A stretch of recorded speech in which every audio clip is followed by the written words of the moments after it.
ব্যাংকের যে বর্তমান পরিস্থিতি চলছে সেটার পিছনে কি কারণ মনে হয়, বা এটা আপনার বক্তব্য কি? না, বক্তব্য কি ধরি আমি ভাইয়ের একটা কথা থেকে শুরু করি, যে কথাটা পার্লামেন্টে বলা হয়েছে যে ফখরুল ইসলাম আলমগীরের যে ইসলাম সেটা ইসলাম নয়, জামাত ইসলামের ইসলাম ইসলাম নয়, আর ইসলামী ব্যাংকের ইসলামও ইসলাম নয়। আমি স্রেফ যদি রসিকতাও ধরি, আপনি আসেন রসিকতা অথবা সিরিয়াস, আপনি যেটাই ধরেন, ইসলামের সাথে তো ইনফ্যাক্ট এই নামগুলোর কোনো সম্পর্ক নাই। সেই হিসেবে স্বরাষ্ট্রমন্ত্রী একটা সুন্দর সত্য কথা বলেছেন। আমি এর সাথে একটা জিনিস খালি অ্যাড করে দিব, এটার সাথে অ্যাড করবো এরকম, বাংলাদেশের গণতন্ত্র কিন্তু গণতন্ত্র নয়। বাংলাদেশের গণতন্ত্র কি? গণতন্ত্র হলো মেজরিটি লোকের যে ওপিনিয়ন সেটাকে অ্যাকসেপ্ট করার নাম গণতন্ত্র। বাংলাদেশে সেটাকে উপেক্ষা করার নাম গণতন্ত্র। গণভোটে 69% লোকে ভোট দিছে, সেটাকে আপনি উপেক্ষা করছেন, এটার নাম গণতন্ত্র। তো এই উপেক্ষা করে আপনি যদি পার্লামেন্টে গিয়ে কথা বলতে যান, who will listen to you? আলাপ করতে পারেন। এটা হলো গায়ে যখন জোর থাকে তখন নানান ভঙ্গিমায় বলা যায়। আমি আবারও বলছি, বাংলাদেশের গণতন্ত্র গণতন্ত্র নয়, কারণ 69% লোক ভোট দিছে, সেটাকে আপনারা উপেক্ষা করছেন। আপনি গণতন্ত্র মানবেন না, আপনি ওপিনিয়ন দিচ্ছেন। সেকেন্ড থিং আসি, টাকা তসরুফ। ইসলামী ব্যাংকের আলটিমেটলি তার টাকা তসরুফ। সেটা কি বলছেন? 2 ধাপে 11,000 কোটি টাকা করে ব্যয় করা হয়েছে। কি খাতে? RDS, রুরাল ডেভেলপমেন্ট স্কিম, এর নামে টাকা দেওয়া হয়েছে প্রথম এক ধাপে। এটা আগস্টের আগে, অভ্যুত্থানের আগে।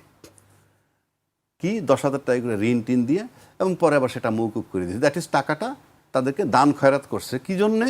বেহেস্ত বাবা, ভোট দিবা। আবার 5ই আগস্টের পরে এই ইলেকশন আগ পর্যন্ত আবার 11,000 কোটি টাকা দিছে, ভোট দিবা। আমি এই বক্তব্যটাকে যদি সত্যি ধরে নিই, অফকোর্স যদি এটা হয়ে থাকে সেটার বিচার করা উচিত, তদন্ত করা উচিত, যেটা জামাত ইসলামকে ইঙ্গিত করে বলা হয়েছে। এবং জামাত ইসলামের আমির বীর দর্পে বলেছে, আপনারা ওভাবে বলছেন কেন? বলেন জামাত ইসলাম করেছে, নাম বলেনি, কিন্তু উনি বলেছেন যে নাম বলেন। তারপর বলছেন নাম বলতে। জি, তো আপনি যখন খুব সত্যবাদী, খুব স্ট্রেট ফরওয়ার্ড হবেন, আপনার কাছে যদি প্রমাণ থাকে, এভিডেন্স থাকে, আপনি এইভাবে বলবেন।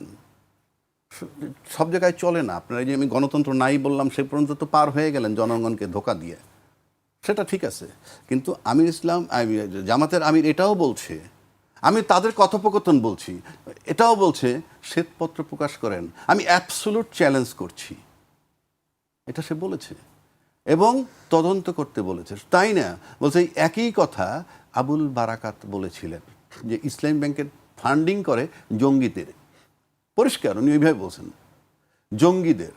আর দাড়ি কমা সেমিলিক্লোন যখন দিতেন, এটা তখন মনে হয় আমার মতো, আমি যখন হোস্টেলে পড়তাম, আমার বাপের কাছে চিঠি লিখতাম, 540 টাকা 70 পয়সা লাগবে। তা আমার বাপ মনে করতো বিষয়টা চূড়ান্ত, এত একুরেট হিসাব করে আমার ছেলে পাঠাইছে। আর যদি রাউন্ড ফিগার পাঠাইতাম তাহলে প্রশ্ন করতো, তখন ফ্যাকশন নাই কেন একেবারে। তো উনি সেটা করছেন, উনি ওটা করছেন, উনি কৌশল এই দেশের লোকেরে বুঝাইছেন। এটা সাধারণ লোকেরে বোঝানো যাইতে পারে। আপনাকে যখন কাস্টডিতে নেওয়া হয়েছে তখন কিন্তু বলা হয়েছে, সমস্ত মিডিয়া, আপনারা মিডিয়া, আপনারা লিখছেন বিশ্ববিদ্যালয় অর্থনীতির প্রফেসরকে জেলখানা নিচ্ছে। একবারও বলেননি ফান্ডিং তসরুফ করছে, জনতা ব্যাংক তসরুফ করছে, এইসব। আমি চ্যালেঞ্জ করে দিলাম, আপনি দেখান একটা পত্রিকা, কেউ লেখেননি, ইউনিভার্সিটির শিক্ষক। আর এইরকম বেলা একটা ঘটনা ঘটলে পরে, তাহলে তখন ওই ব্যক্তি এটা করছেন, উনি মাদ্রাসার বা অমুক, এই হুইচ ইজ ভেরি পেইনফুল। আপনি যখনই কেলেঙ্কারি কথা ধরবেন, অফকোর্স আপনি আসেন শেয়ার বাজার কেলেঙ্কারি, আসেন পার্লামেন্টে আলোচনা করেন, উই ওয়ান্ট টু সি ইট। পার্লামেন্টে আলোচনা করেন, সোনালী ব্যাংক কেলেঙ্কারি, জনতা ব্যাংক কেলেঙ্কারি, বাংলাদেশ ব্যাংকের টাকা চুরি, বেসিক ব্যাংকের কেলেঙ্কারি, কি এগুলি মাপ? অফকোর্স ইসলামী ব্যাংকে যারা করছে তারা যদি এটা করে থাকে, এদের যেভাবে অ্যাকশন নেবেন একই কায়দায় এই বিষয়গুলো পার্লামেন্টে আসতে হবে। যদি বলেন বিরোধী দল আনবে, কেন? সরকারি দল এনেছেন, এইগুলোও সরকারি দল আনবেন। এটা বাংলাদেশ, এটা আমার সকলের দেশ, জনগণ এই দেশের মালিক বলতেছেন আপনারা, জনগণকে উপেক্ষা করবেন না। আমি আবারও বলছি, আওয়ামী লীগ যেভাবে দেশ চালাইছে, শেখ হাসিনা মাইনাস শেখ হাসিনা, আওয়ামী লীগ যদি শক্তিশালীর দিক থেকে ধরি, শুধু হাসিনা বাদ দিয়া আজকে যদি যে আওয়ামী লীগ সাজবে বাজারে, সেই আওয়ামী লীগ, ওই হাসিনা সহ আওয়ামী লীগ যে ক্ষমতা রাখে, হাসিনাবিহীন আওয়ামী লীগ তার 50 ভাগের 1 ভাগ ক্ষমতা রাখে না। এটা মাথায় রাখতে হবে।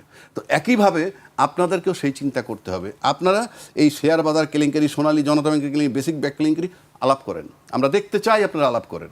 এইবার আসেন জঙ্গিদের ফান্ডিং করা বলা হয়তো, যেটা বললাম আবুল বারাকাত সাহেব বলছেন, এবং শফিক সাহেব মানে আমির সাহেব এটাও বলছে আপনারা দ্বিতীয় বারাকাত হইয়েন না, মানে উনিও বলছেন জঙ্গি। আমি সবারটাই আমি গ্রহণ করি যে ঠিক আছে, স্বরাষ্ট্রমন্ত্রী কারেক্ট যদি হয়ে থাকে আপনি শ্বেতপত্র দেন এবং বিচারে যান। আমরা এই আলাপ শুনতে রাজি না।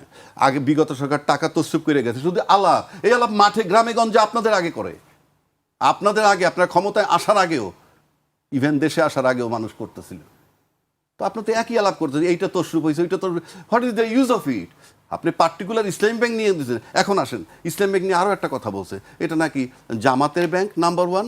আবার বলছেন যে অনেক আছে গ্রাহক, যারা জামাতের বহু লোক আছে গ্রাহক সেজে আন্দোলন করতেছে। এটা আমি একটু ক্লিয়ার করে দিই। প্রথমত আসেন, একটা ব্যাংক যখন হইল 10টা লোক উদ্যোগ নেয়, 10 লাখ লোকে তো আর উদ্যোগ নেয় না, 10টা লোকে উদ্যোগ নিল।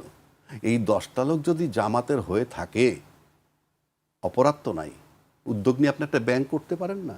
তবে হ্যাঁ, এই ব্যাংক হওয়ার পর আলটিমেটলি জামাত যারা করে না তারাও গ্রাহক আছে, তবে জামাতের গ্রাহকের সংখ্যা বেশি, অর্থাৎ জামাত যারা করে বেশি। কেন?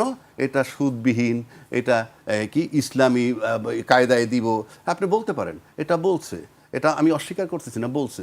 বললে কি, এটা বললে কি অপরাধ হয়েছে? অপরাধ তো হয় নাই। এক, আর ওই 5জন জামাতের লোক নিয়ে যাচ্ছে ইসলাম ব্যাংকটা করে ফেললো, এটা জামাতের ব্যাংক হবে? কেন হবে? দুইটা আপনার এক্সাম্পল দিব। একটা এক্সাম্পলে যদি আপনি আইনের ভাষায় আসেন, আইনের ভাষায় কিন্তু একই লোক, একই ব্যক্তি দুইটা বিচার করে। যেমন ঢাকার জেলা জজ, ডিস্ট্রিক্ট সেশন অ্যান্ড ডিস্ট্রিক্ট জাজ বলা হয় তাকে। উনি যখন ক্রিমিনাল কেসের বিচার করেন তখন তাকে বলা হয় সেশন জাজ, এটা জেনে রেখেন, তখন তাকে বলে সেশন জাজ। যখন উনি দেওয়ানি মামলা, জমি জমার মামলাটা শুনেন তখন তাকে বলা হয় জেলা জজ। তাহলে ব্যক্তি কিন্তু এক। একইভাবে ইসলামী ব্যাংকের গ্রাহক যদি জামাতে ইসলামের সদস্য হন, সে তো এখন গ্রাহক হিসাবে আন্দোলন করতেছে, ওই ব্যাংকের গ্রাহক, ওই ব্যাংকের অ্যাকাউন্ট হোল্ডার। অপরাধটা কোথায়? আপনারা বানাচ্ছেন এটা জামাতি ব্যাংক, মানে জামাতি ব্যাংক মানে কি? 1 নম্বর, তারা কি ব্যাংক করতে পারবে না? 2 নম্বর আসেন, যদি তাই বলেন যে জামাতে করছে বইলা বা একটা দলের লোক করলেই হয়, তাহলে আপনি যদি শেরিনা হোটেলের দিকে তাকান, এটা কি বিএনপির হোটেল? আপনি ঢাকা ব্যাংকের দিকে তাকান, এটা কি বিএনপির ব্যাংক? Of course not.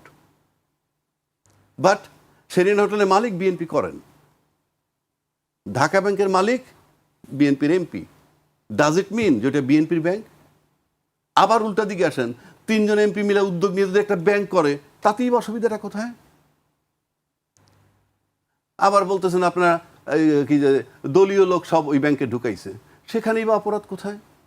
আমি যে জেলা পরিষদের চেয়ারম্যান দিলাম, আমি যে পৌরসভার চেয়ারম্যান দিলাম, প্রশাসক দিলাম, কোত্থেকে দিলাম? কোত্থেকে দিলাম? তারা তো নিজেরা বানাইয়া নিজেরা তো করতেছে, নিজেদের লোককে প্রোভাইড করতেছে। আপনারা কোনটা করতেছেন? আমি ভাই যুক্তি দিচ্ছি, তার মানে এতে কিছু আসে যায় না। একই ব্যক্তি জামাতও করতে পারেন এবং গ্রাহকও হতে পারেন। এখন তার আন্দোলন হবে গ্রাহক হিসেবে, নট জামাতি হিসেবে। কতগুলা যৌক্তিক কথা বলতে হবে। সুতরাং আমরা যেটা বলতে চাচ্ছি যে শ্বেতপত্র প্রকাশ করুন, 1। 2, অবশ্যই যদি এই টাকা ইলেকশনের নামে টাকা নিয়ে দিয়ে দেওয়া হয়, সেইটার জন্য অবশ্যই বিচার করতে হবে, কোনো ছাড় নাই। কারণ আমার দেশ বাংলাদেশ, টাকাটা দেশের সকল জনগণের। একইভাবে আমি আবার রিপিট করছি, শেয়ার বাজার কেলেঙ্কারি, সোনালী ব্যাংক কেলেঙ্কারি, জনতা ব্যাংক কেলেঙ্কারি, বাংলাদেশ ব্যাংকের টাকা চুরি, বেসিক ব্যাংক কেলেঙ্কারি, এই যা আছে সবগুলা পার্লামেন্টে উত্থাপন করে আপনার অ্যাকশন নেন। শুধু মন মতো যেটা আপনার ভালো লাগবে সেইটা করবেন। সেটা আরও একটা কথা বলবেন, যেটা আমি আবারও বলছি, বাংলাদেশের গণতন্ত্র না। কারণ আপনারা জনগণের 69% লোকে যে ভোট দিছে সেটাকে উপেক্ষা করে আপনারা তাহলে গণতান্ত্রিক দল? বাংলাদেশের গণতন্ত্র না। সুতরাং মাথা আগে ঠিক করেন, আগে নিজেরা স্বচ্ছ হন, তারপরে অন্যকে ধরেন। জি।